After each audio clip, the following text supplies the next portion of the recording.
Nikki, did you grow up watching SpongeBob more than the average person? No, I wouldn't say more than the average person, but as a kid, I really liked SpongeBob. He was just very innocent and naive, and so was I. And I remember there was this one time that I had a sleepover for one of my birthdays. I don't know, I guess I was like 8 or 9-ish. I don't remember. And I was watching SpongeBob the next morning, but all the kids were waiting for their parents to pick them up or whatever. And this girl was like, "You watch SpongeBob? That's for babies." And I'm like, "That's for babies?"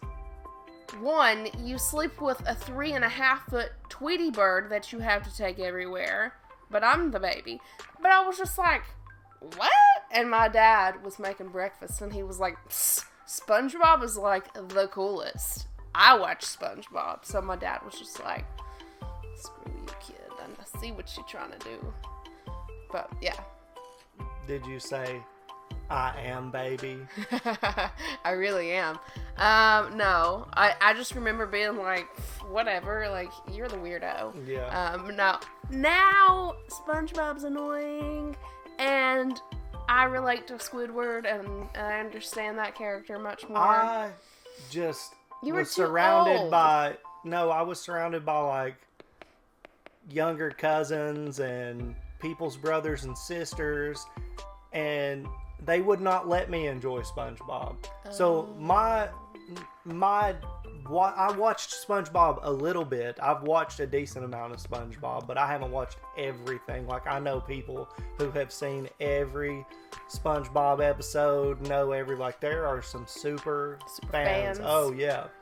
But for me, it was more of this thing that, like, if I got to enjoy it by myself, that was a blessing because it was always around people. Everybody was hating on it. Well, no, they were just going ape shit. They were kids, so it was on to keep them occupied. And they were screaming and coloring on the walls and...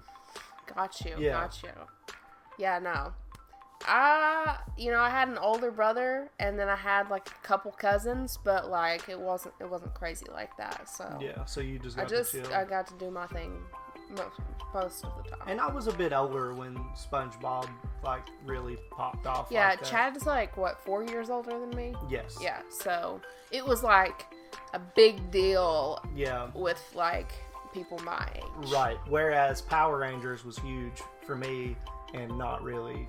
Right, my brother is like a year older than you, so like I remember stuff that he liked and stuff that you liked. Yeah. So it was a little different, but yeah. A little different. Yeah.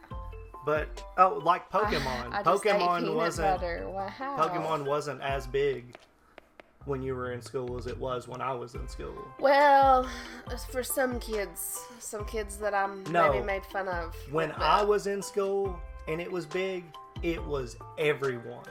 Like, I would have still been in school at the same time that you were in school. No, I'm talking about the age group that would be into that, There were a couple of kids in my class that were, like, real big nerds. Mm-hmm. And one in particular that I'm thinking of. Mm-hmm. And it was funny because you had mentioned that you had this shirt.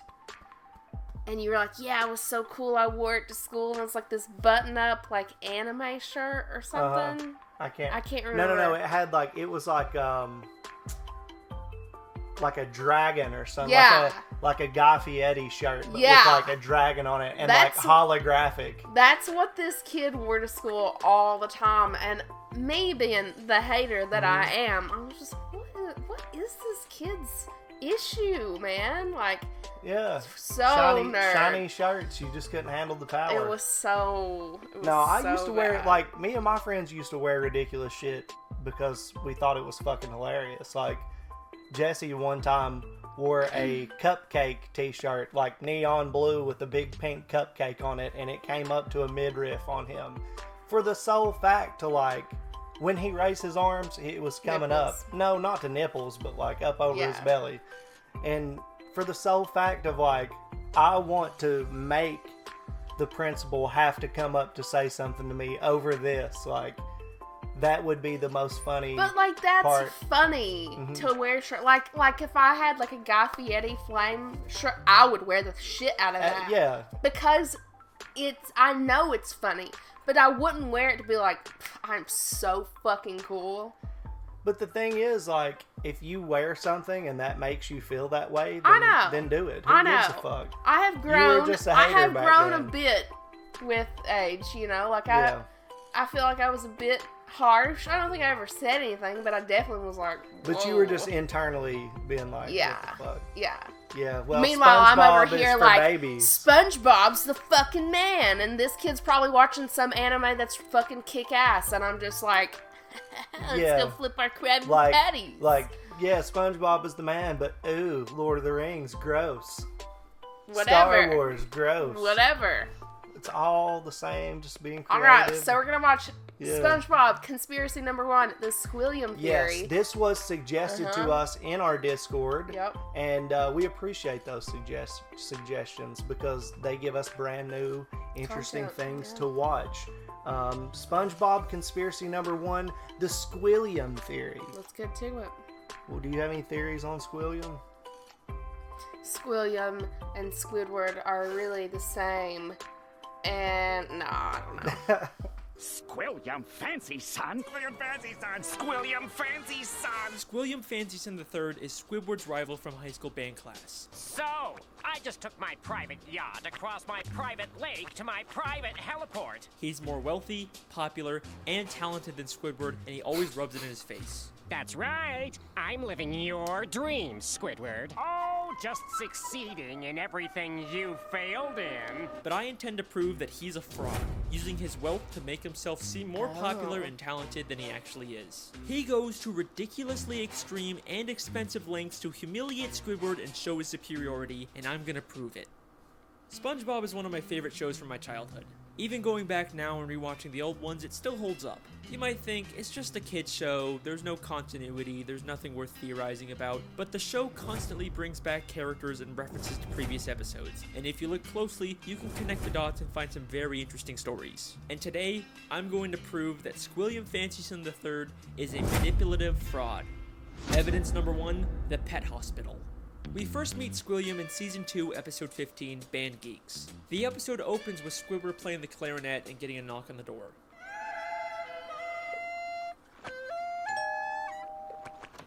Yeah, we're with the pet hospital down the street, and I understand you have a dying animal on the premises.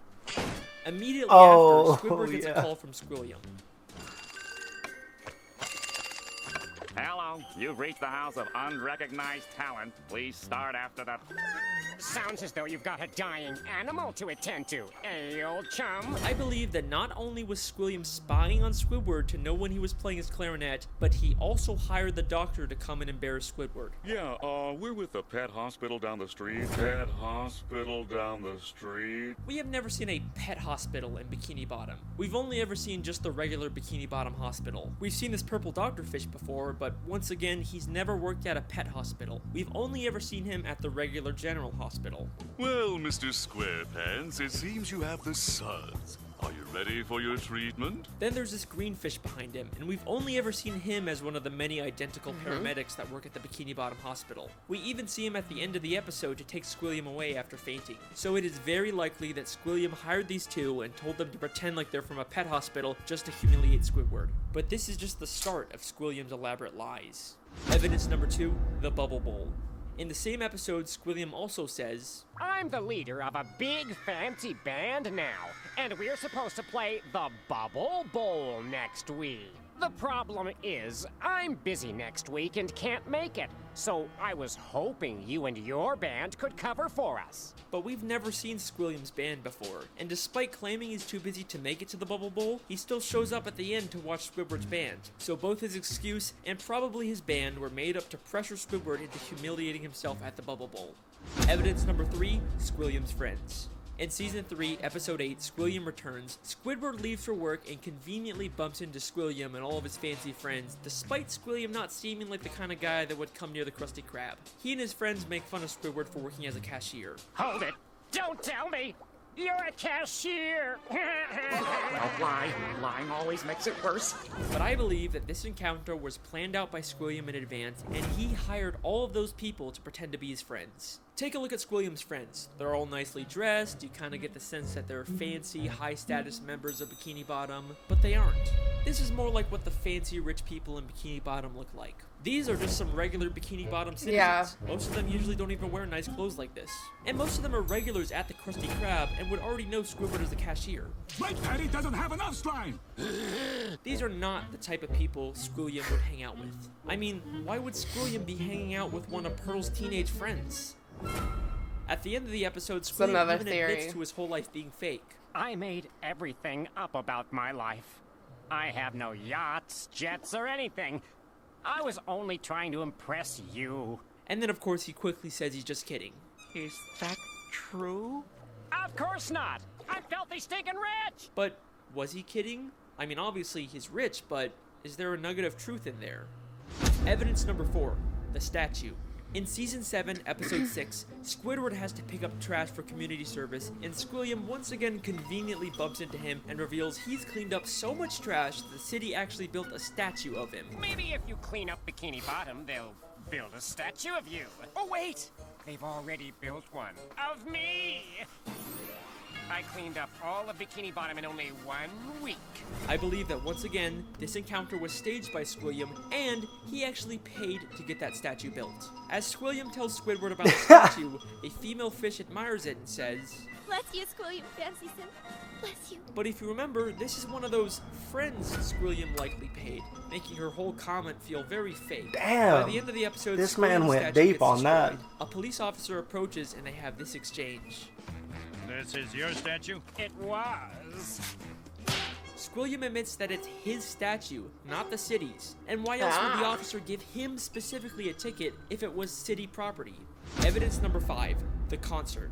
In Season 6, Episode 17, Squidward watches Squilliam play the clarinet at a big fancy concert. He receives a standing ovation, causing Squidward to leave angrily. But I believe this entire concert is a scam. Not only has the audience been paid to cheer, but Squilliam never even touches his instrument.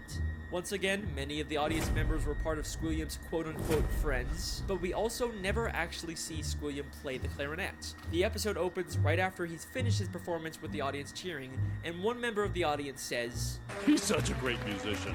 He doesn't even have to touch an instrument to be brilliant. maybe the Oh real my reason God. Squidward leaves so angrily is because the audience cheered for Squilliam even though he never even touched his clarinet. Maybe Squilliam is just as bad as Squidward at the clarinet and he's trying to hide it. Squilliam has gone to some pretty extreme lengths just to humiliate Squidward, but nothing, and I mean nothing, compares to what he does next.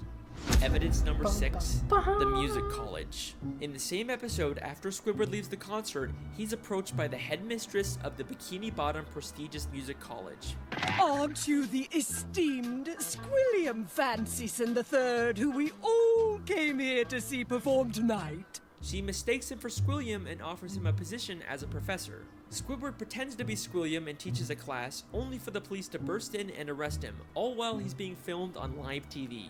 And I believe that this is Squilliam's most elaborate and most expensive scheme to destroy Squidward both publicly and legally. This encounter where Squidward gets offered a job is already suspiciously convenient, but listen closely to their exchange. I'm Squilliam Fancy Sim. But didn't you just say a minute ago that your name was Squidward Q Tentacles? It is. No, I didn't. Well, that's a relief. I mean, what kind of a moron would go to their worst enemy's music recital? What kind of moron would go to their own enemy's music recital? How does she know that Squidward and Squilliam are enemies? If she knew who Squidward was, then why didn't she recognize him? Why would she mistake him for Squilliam?